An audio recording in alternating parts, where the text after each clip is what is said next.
All right, let's talk about getting promoted. Want to know one of the most powerful and honestly most overlooked strategies out there? It's got nothing to do with just working harder or piling on more projects.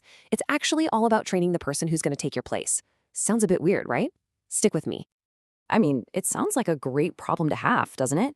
Being totally indispensable, you're the go-to person, the one who knows everything. But, and this is a big but, here's the paradox. If nobody else can do what you do, why on earth would your company ever move you? You see, being too valuable in your current job can literally trap you there. And that is the real danger. A fantastic opportunity comes along, a new role opens up. You are the perfect fit. But management takes one look at your team and goes, nope, we can't move them. It'll leave a giant hole we can't fill. And boom, just like that, you're stuck.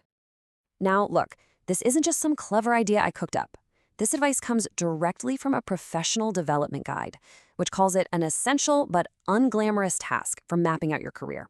So let's dive in and break down exactly what they're telling us to do. Okay, so this brings us to what we can call the career advancement paradox. It's simple, really. To move up, you first have to make yourself replaceable. And what does that actually mean? It means you need to start picking out and training your successor way before a new job is even a possibility. All right, so how do you actually do this? Well, the very first step is to lock in on your immediate successors. We're talking about the people who could genuinely step into your shoes tomorrow, make it a smooth transition, and, here's the key, free you up for that next big thing. And you've got to be really specific here. We're not just talking about one person. Nope. You need a first backup and a second backup. So why two? Well, think about it. People leave, projects shift, stuff happens. Having a backup for your backup is just plain smart. So once you've got your two names, you have to get real with yourself and assess their skills. What are the gaps? What do they actually need to learn to do your job well? So once you know what they need to learn, how do you get them there? Well, it's not just one thing. It's about active coaching, having those one-on-one discussions. But it's also about delegating some of your real responsibilities so they can get their hands dirty.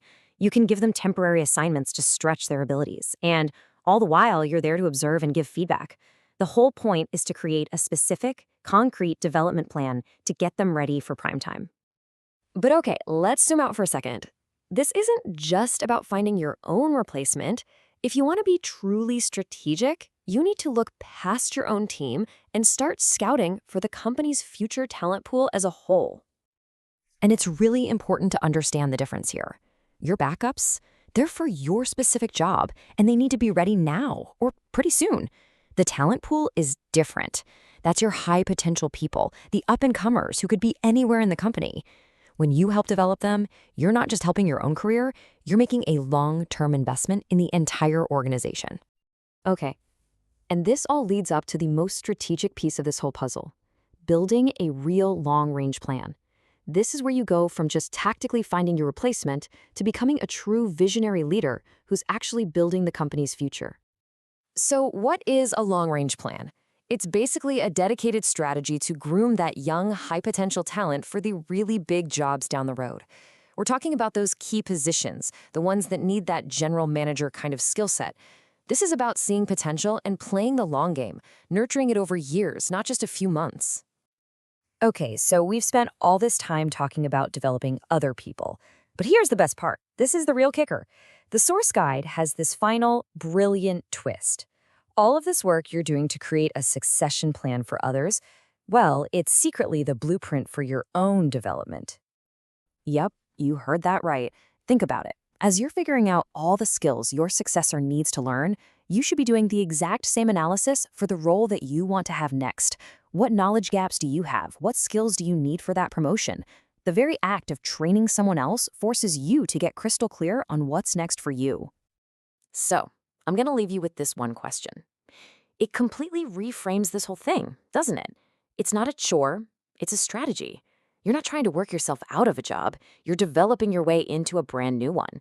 So, who are you training to take your job so you can go and take theirs?